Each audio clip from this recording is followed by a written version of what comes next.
አርዕስተ ዜና። አፍሪካ በአየር ትራንስፖርት ተገልጋዮች መብት ዙሪያ የተቀረጸውን ፖሊሲ ከመተግበር አኳያ ተግዳሮቶች እየገጠማት እንደሆነ ተገልጿል። ፖሊሲውን ከመተግበርና ለስኬታማነቱም አባል ሀገራቱ የተቀናጀ ስራ ከማከናወን አንጻር ተግዳሮቶች እየገጠማት እንደሆነ ተነግሯል። እናጋራቸዋለን። የኢትዮጵያ አየር መንገድ 9 ቦይንግ 787 ድሪም ላይነር አውሮፕላኖችን ከቦይንግ ኩባንያ መግዛቱን ይፋ አድርጓል። አየር መንገዱ የገዛቸው ዘመናዊ የቦይንግ አውሮፕላኖችን ከአውሮፓውያኑ 2031 እስከ 2033 ባሉት 3 ዓመታት ውስጥ እንደሚረከብ ተነግሯል። ሰሙታላችሁ። የናይጄሪያ ፖሊስ በሀገሪቱ በምትገኘው የካዱና ግዛት በሚገኙ የሃይማኖት ተቋማት ላይ ተፈጽሟል የተባለውን ጥቃት መፈጸሙን አረጋግጧል። ዝርዝሩን ይዘናል። የአሜሪካው ፕሬዝዳንት ዶናልድ ትራምፕ በኢራን ላይ የማያዳግም ወታደራዊ እርምጃ ለመውሰድ የሚያስችሉ አማራጮች እንዲቀርቡላቸው ለረዳቶቻቸውና ለወታደራዊ አመራሮች ማሳሰባቸው ተሰምቷል። ፕሬዝዳንቱ ይህንን ግፊት እያደረጉ ያሉት አሜሪካ ተጨማሪ ወታደራዊ ኃይሏን ወደ መካከለኛው ምስራቅ እያሰማራችበት ባለበት ወቅት ነው። እናስደምጣችኋለን። ሰላም ጤና ይስጥልኝ ሀገሬ ቴሌቪዥን ተመልካቾቻችን እንደምን ቆይታችኋል? የዕለቱን የምሳሳት ዜናዎች ወደ እናንተ ማድረስ ጀምረናል። ከሀገር ውስጥ እንዲሁም ከውጭ ያዝናቸውን መረጃዎች ምህረት ደግፍ የማስደምጣችሁ ይሆናል። የአፍሪካ የአየር ትራንስፖርት ተገልጋዮች መብት ፖሊሲ አተገባበር። አፍሪካ በአየር ትራንስፖርት ተገልጋዮች መብት ዙሪያ የተቀረጸውን ፖሊሲ ከመተግበር አኳያ ተግዳሮቶች እየገጠማት እንደሆነ ተገልጿል። አህጉሪቱ በቅርቡ የአየር ትራንስፖርት ተገልጋዮችን መብት የሚያስጠብቅ የፖሊሲ ማዕቀፍ ከማዘጋጀትና የግንዛቤ ማስጨበጫ ስራዎችን ከመስራት አኳያ አበረታች እርምጃዎች እየወሰደች መሆኑን የገለጹት የኢትዮጵያ ሲቪል አቪዬሽን ባለስልጣን ዋና ዳይሬክተር አቶ ዮሐንስ አበራ ፖሊሲውን ከመተግበርና ለስኬታማነቱም አባል ሀገራቱ የተቀናጀ ስራ ከማከናወን አንጻር ተግዳሮቶች እየገጠማት እንደሆነ አመላክተዋል። ዋና ዳይሬክተሩ ይህንን የገለጹት በአዲስ አበባ ጥር 12 ቀን 2018 ዓ.ም በተከፈተውና የአፍሪካ ሲቪል አቪዬሽን ኮሚሽን ከአውሮፓ ህብረት የአቪዬሽን ኤጀንሲ ጋር በጋራ ባዘጋጁት የአፍሪካ የአየር ትራንስፖርት የተገልጋዮች መብት ላይ ለመምከር በተዘጋጀ አውደ ጥናት ላይ ነው። በአውደ ጥናቱ ከኮሚሽኑ አባል ሀገራት የተውጣጡትን 55 ተወካዮች ጨምሮ ከአፍሪካ ህብረት፣ የኢትዮጵያ ሲቪል አቪዬሽን፣ ከኢጋድ፣ ከምስራቃዊና ደቡባዊ የጋራ ገበያ ኮሜሳ፣ ከተለያዩ የቀጠናው ሀገራት የተውጣጡ ተወካዮች፣ ዓለም አቀፍ ኤክስፐርቶችና ሌሎች በርካታ የዘርፉ አማካሪዎች ተገኝተዋል። የባንኮች የዶላር ፍላጎት ለጨረታው ከቀረበው በላይ ነው ሲል ብሔራዊ ባንክ ገለጸ።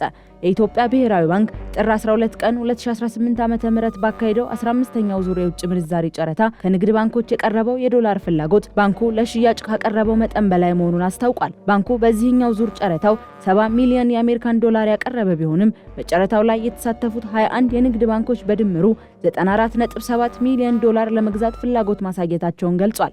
በጨረታው ሂደት ላይ የተሳተፉት 15 ባንኮች ባቀረቡት የመግዣ ዋጋ መሰረት አሸናፊ መሆናቸው የታወቀ ሲሆን በዚህም መሰረት የተሳካላቸው ተጫራቾች አማካይ የመግዣ ዋጋ 154.92 ብር በዶላር ሆኖ ተመዝግቧል። በተጨማሪም የጨረታው ዝቅተኛ ተቀባይነት ያገኘው ዋጋ ወይም የመዝጊያ ዋጋ 154.78 ብር መሆኑ የተገለጸ ሲሆን በጨረታው ወቅት ከፍተኛው የቀረበ ዋጋ 155 ብርና ዝቅተኛው ደግሞ 153 ብር ሆኖ ማለፉን ባንኩ በዝርዝር አስታውቋል። ቀጣዩ ጨረታም በተመሳሳይ ሁኔታ ከ2 ሳምንት በኋላ እንደሚከናወን ባንኩ አረጋግጧል።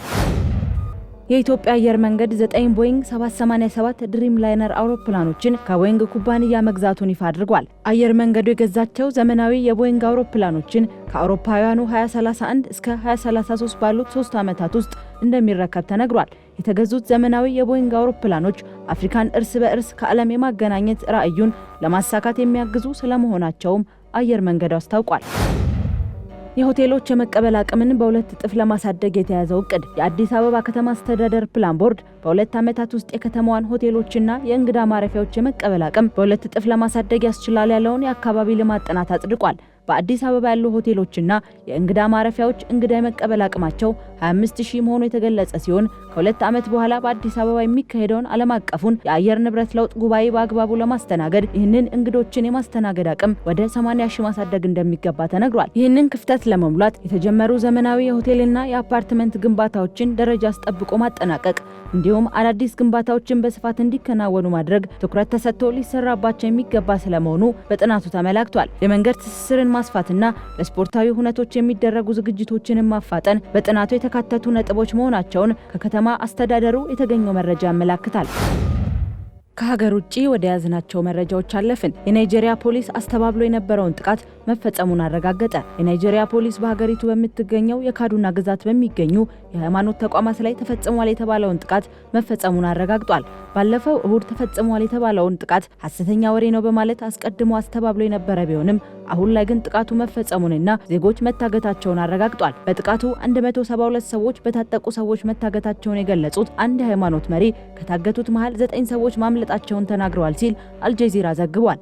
የግዛቱ ኮሚሽነር ቀደም ሲል ጥቃቱ አልተፈጸመም በማለት ማስተባበያ ሰጥተው የነበረ ቢሆንም የሀገሪቱ የደህንነት ኃይሎች ባደረጉት ማጣራት በሀገሪቱ በሚገኘው ኩርሚን ዋሊ መንደር በሚገኙ የሃይማኖት ተቋማት ላይ ጥቃት መፈጸሙንና ነዋሪዎች መታገታቸውን ማመናቸው ተነግሯል። የናይጄሪያ መንግስት በበኩሉ የታገቱት ዜጎችን ለማስለቀቅና ጥቃት አድራሾቹንም ለፍርድ ለማቅረብ እየሰራው ነው ማለቱን ዘገባው አመላክቷል። ትራምፕ በኢራን ላይ እርምጃ ለመውሰድ እያጤኑ ነው። የአሜሪካው ፕሬዝዳንት ዶናልድ ትራምፕ በኢራን ላይ የማያዳግም ወታደራዊ እርምጃ ለመውሰድ የሚያስችሉ አማራጮች እንዲቀርቡላቸው ለረዳቶቻቸውና ለወታደራዊ አመራሮች ማሳሰባቸው ተሰምቷል። ፕሬዝዳንቱ ይህንን ግፊት እያደረጉ ያሉት አሜሪካ ተጨማሪ ወታደራዊ ኃይሏን ወደ መካከለኛው ምስራቅ እያሰማራች ባለችበት ወቅት ሲሆን ተጨማሪ የአውሮፕላን ተሸካሚ መርከቦች ወደ ፋርስ ባህረ ሰላጤ በመምራት ላይ እንደሚገኙና የውጊያ ጀቶች ደግሞ ወደ ዮርዳኖስ መድረሳቸው ተረጋግጧል። የዋይት ሃውስና የፔንታጎን ባለስልጣናት የኢራንን አመራሮች ከስልጣን እስከ ማውረድ የሚደርሱ የተለያዩ የጥቃት አማራጮችን እያዘጋጁ መሆኑ ተመላክቷል። ለዚህ ወታደራዊ ዝግጅት ዋነኛ መነሻ የሆነው በኢራን በኢኮኖሚ ቀውስ ሳቢያ የተቀሰቀሰውን ህዝባዊ ተቃውሞ ተከትሎ በሰላማዊ ሰዎች ላይ እየደረሰ ያለው ግድያ መሆኑ ተገልጿል። እንደ ሰብአዊ መብት ተሟጋች ድርጅቶች መረጃ በኢራን በተቀሰቀሰው ተቃውሞ እስካሁን ከ4000 በላይ ሰዎች ሲገደሉ ከ26000 በላይ ዜጎች ደግሞ መታሰራቸው ተመዝግቧል። የኢራን መንግስት በበኩሉ አሜሪካና እስራኤል ረብሻውን እያነሳሱ ነው ሲል ይከሳል። ፕሬዝዳንት ትራምፕ ቀደም ሲል በኢራን ላይ ጠንካራ እርምጃ እንደሚወስዱ ቢዝቱም እስካሁን ጥቃት ለመሰንዘር የመጨረሻ ውሳኔ አላስተላለፉም ሲል አናዶሉ ዘግቧል። የሺንዞ አቤ ገዳይ የእድሜ ልክ እስራት ተፈረደበት። የጃፓኑን የቀድሞ ጠቅላይ ሚኒስትር ሺንዞ አቤን የገደለው ቴትሱያ ያማጋሚ የእድሜ ልክ እስራት ተፈረደበት። ያማጋሚ በ2022 በናራ ከተማ በምርጫ ቅስቀሳ ወቅት አቤን በቤት ውስጥ በተሰራ መሳሪያ መግደሉ ይታወሳል። ተከሳሹ ድርጊቱን ቢያምንም ምክንያቱ ግን በቤተሰቡ ላይ የደረሰው የኢኮኖሚ ውድመት መሆኑን ገልጿል። እናቱ ዩኒፌክሽን ቸርች ለተባለው ተቋም በሰጡት ከፍተኛ ልገሳ ቤተሰቡ መክሰሩንና አቤም ከዚህ ተቋም ጋር ቀጥተኛ ግንኙነት አላቸው በሚል ቂም መያዙን ለፍርድ ቤቱ አስረድቷል። የያማጋሚ ጠበቆች ተከሳሹ የሃይማኖታዊ ጥቃት ሰለባ በመሆኑ ቅጣት እንዲቀልለት ቢጠይቁም አቃቤ ሕግ ግን ድርጊቱ አሰቃቂ በመሆኑ ጥብቅ ቅጣት እንዲጣልበት ጠይቋል። ይህ ግድያ በጃፓን ፖለቲካ ውስጥ ትልቅ ቀውስ የፈጠረ ሲሆን በሃይማኖታዊ ተቋማትና በፖለቲከኞች መካከል ያለውን ጥብቅ ግንኙነትም ይፋ አውጥቷል። ሺንዞ አቤ በጃፓን ታሪክ ረጅም ዘመን ያገለገሉ መሪም ነበሩ። ተመልካቾቻችን ለሰዓቱ የያዝናቸው መረጃዎች እነዚህን ይመስሉ ነበር። ከቀሪ ጣቢያ ፕሮግራሞቻችን ጋር ሰናይ ቆይታ